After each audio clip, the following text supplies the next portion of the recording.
ಸ್ನೇಹಿತರೆ, ಮೀಡಿಯಾ ಮಾಸ್ಟರ್ಸ್ಗೆ ಸ್ವಾಗತ, ಸುಸ್ವಾಗತ. ಗೆಳೆಯರೆ, ಅಲ್ಲೊಂದು ಪ್ರದೇಶ ಇದೆ, ಅದು ಇವತ್ತು ಸಿಕ್ಕಾಪಟ್ಟೆ ಚರ್ಚೆಯಲ್ಲಿದೆ. America, Russia, Europe, Denmark, China ಎಲ್ಲ ಕೂಡ ಆ ಪ್ರದೇಶದ ಬಗ್ಗೆ ಮಾತಾಡ್ತಾ ಇದ್ದಾರೆ. ಅದರ ಪಕ್ಕದಲ್ಲಿನ ಏರ್ಬೇಸ್ಗಳು ಬ್ಯುಸಿ ಆಗ್ತಾ ಇವೆ. ಅಲ್ಲಿಗೆ ಅಮೆರಿಕ ತನ್ನ ಸೇನೆಯನ್ನು, ಯುದ್ಧ ವಿಮಾನಗಳನ್ನು, ವಿಶೇಷ ಪಡೆಗಳನ್ನು ರವಾನೆ ಮಾಡಿದೆ. ಅಲ್ಲಿ ಮೈ ಕೊರೆಯುವ ಚಳಿ ಇರುತ್ತೆ, ಹಿಮ ಆವರಿಸಿಕೊಂಡಿರುತ್ತೆ. ಆ ಹಿಮದ ನಡುವೆ ಕೂಡ ಅಲ್ಲಿನ ಜನ ಈಗ ಬೆವರೋದಕ್ಕೆ ಶುರು ಮಾಡಿದ್ದಾರೆ.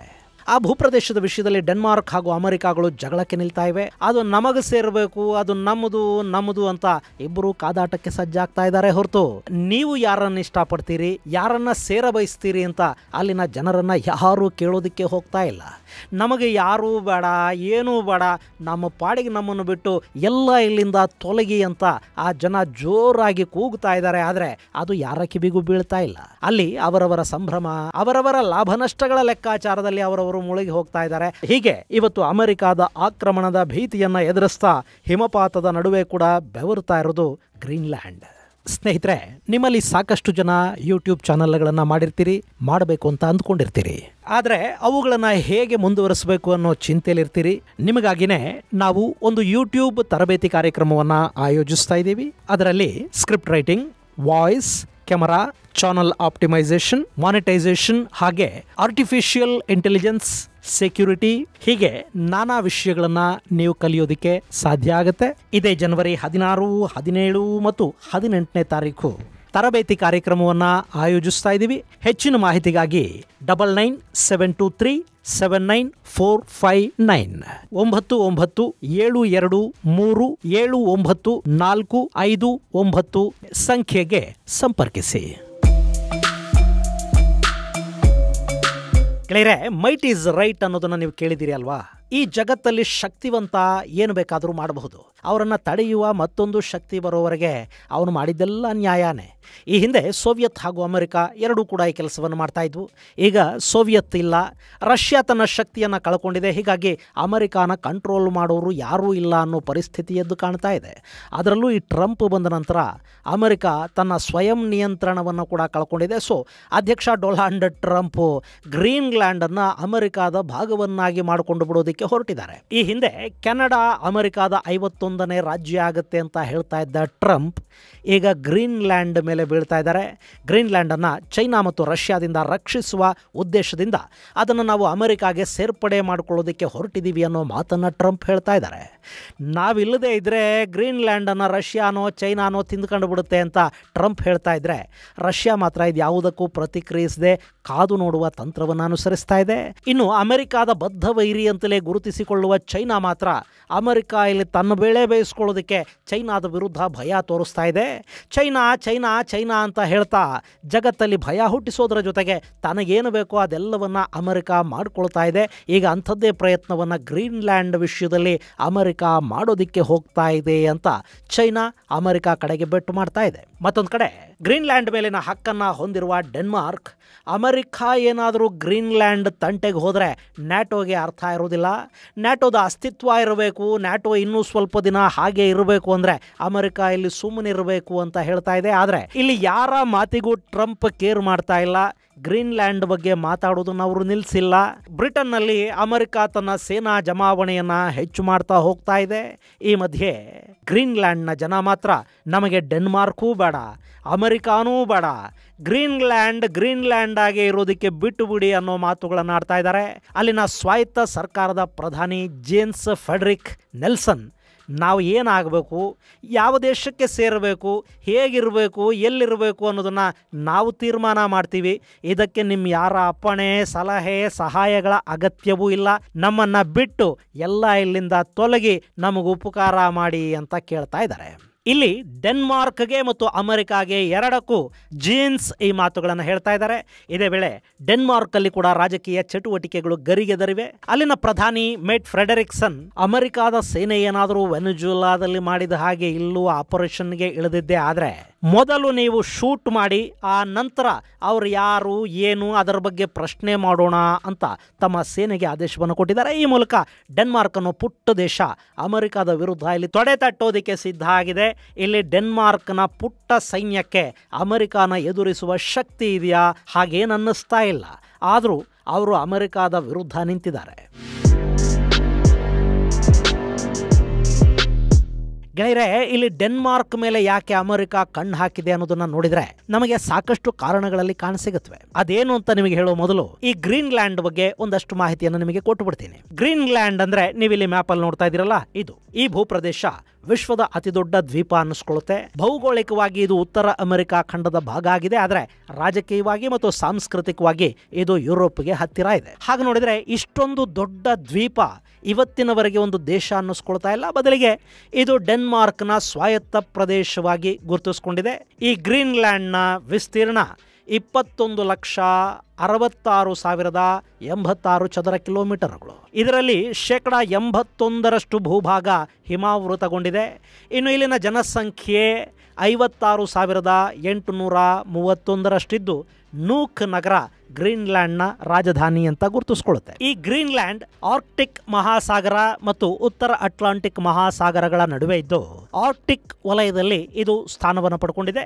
ರಷ್ಯಾದ ನಂತರ ಅತಿ ಹೆಚ್ಚು ಉತ್ತರ ಧ್ರುವದ ಭೂಭಾಗವನ್ನು ಆವರಿಸಿಕೊಂಡಿರುವುದು ಇದೇ ಗ್ರೀನ್ಲ್ಯಾಂಡ್. ಇನ್ನು ಈ ಗ್ರೀನ್ಲ್ಯಾಂಡ್ ಅಲ್ಲಿ ಅತಿ ಎತ್ತರದ ಪ್ರದೇಶವಾಗಿ ಗುರುತಿಸಿಕೊಳ್ತಾ ಇರುವುದು ಮೌಂಟ್ ಗುಂಜಾನ್. ಇದು 3,700 ಮೀಟರ್ ಎತ್ತರವನ್ನು ಹೊಂದಿದೆ. ಇನ್ನು ಇಲ್ಲಿ ಅತಿ ಕಡಿಮೆ ಅಂದ್ರೆ -69.6 ಡಿಗ್ರಿ ಸೆಲ್ಸಿಯಸ್ ವರೆಗೆ ಉಷ್ಣಾಂಶ ಕುಸಿದು ದಾಖಲೆಯನ್ನ ಬರೆದಿದೆ. ಇಲ್ಲಿನ ಜನಸಂಖ್ಯೆ ಬಹುಪಾಲು ಕರಾವಳಿಯಲ್ಲಿ ನೆಲೆಸಿದ್ದಾರೆ. ಇನ್ನು ಇಲ್ಲಿ ಸಂಗ್ರಹ ಆಗಿರೋ ಹಿಮ ಇದೆಯಲ್ಲ, ಇದು ಜಾಗತಿಕ ಸಮುದ್ರ ಮಟ್ಟವನ್ನ ನಿರ್ವಹಿಸ್ತಾ ಇದೆ. ಇಲ್ಲಿರೋ ಹಿಮದ ಪ್ರಮಾಣ 28,50,000 ಘನ ಕಿಲೋಮೀಟರ್ಗಳಷ್ಟಿದೆ. ಒಂದು ವೇಳೆ ಇಲ್ಲಿನ ಹಿಮ ಸಂಪೂರ್ಣವಾಗಿ ಕರಗಿದರೆ ಜಾಗತಿಕ ಸಮುದ್ರ ಮಟ್ಟ 7.4 ಮೀಟರ್ಗಳಷ್ಟು ಎತ್ತರ ಆಗುತ್ತೆ.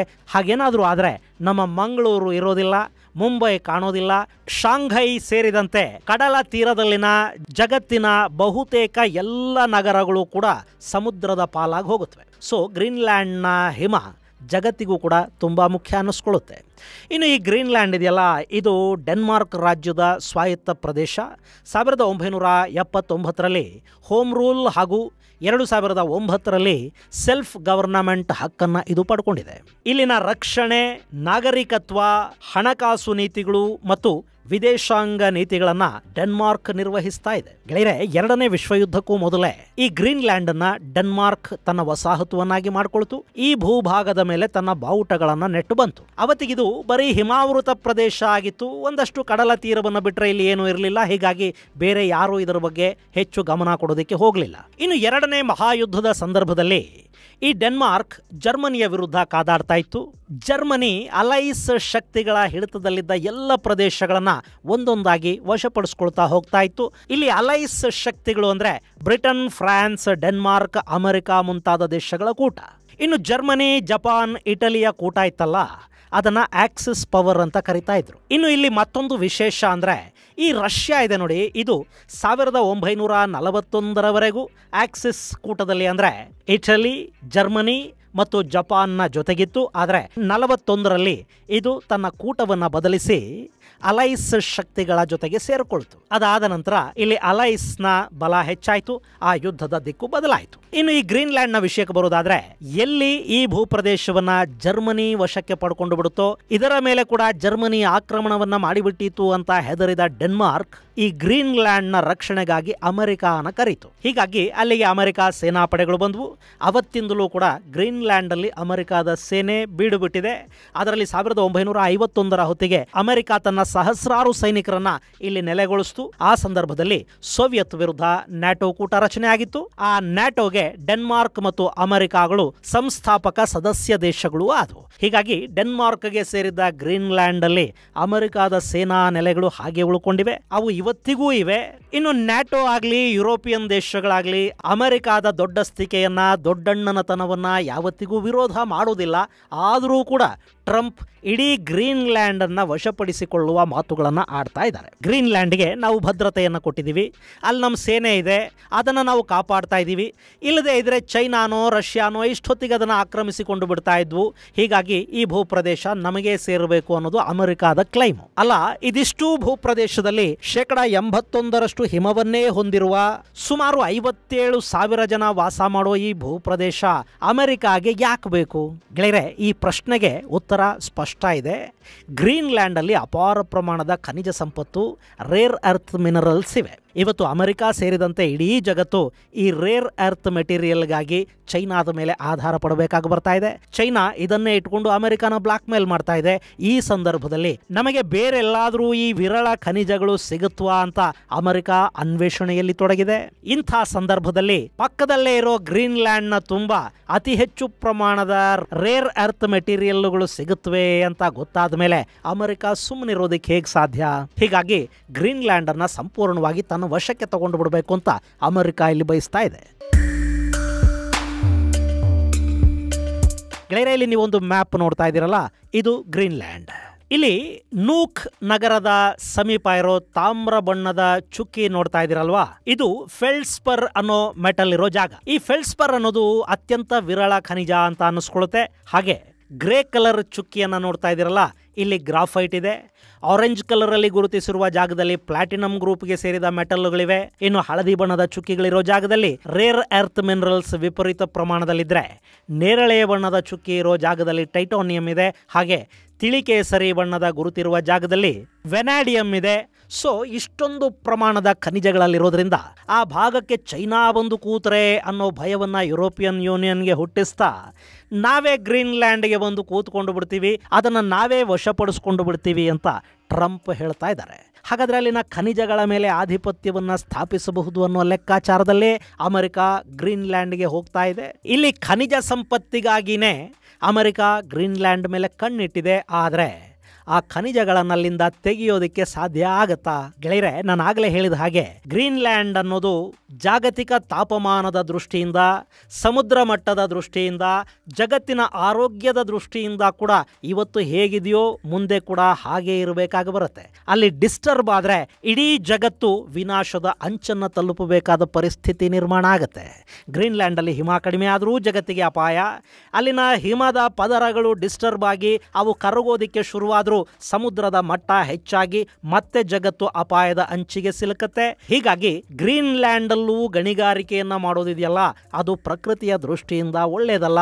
ಆದರೆ ಡೊನಾಲ್ಡ್ ಟ್ರಂಪ್ ಥರದ ವ್ಯಾಪಾರಿಗಳಿಗೆ ಇದು ಯಾವಾಗ ಅರ್ಥ ಆಗಬೇಕು? ಇನ್ನು ಇಲ್ಲಿ ನಾವು ಗ್ರೀನ್ಲ್ಯಾಂಡ್ಗೆ ರಕ್ಷಣೆಯನ್ನ ಕೊಡ್ತಾ ಇದ್ದೀವಿ, ಅಲ್ಲಿ ನಮ್ಮ ಸೈನ್ಯ ಇದೆ, ಹೀಗಾಗಿ ಗ್ರೀನ್ಲ್ಯಾಂಡ್ ಅನ್ನ ನಾವು ವಶಕ್ಕೆ ತಗೋತೀವಿ ಅನ್ನೋ ಟ್ರಂಪ್ ಮಾತುಗಳಿವೆ ನೋಡಿ.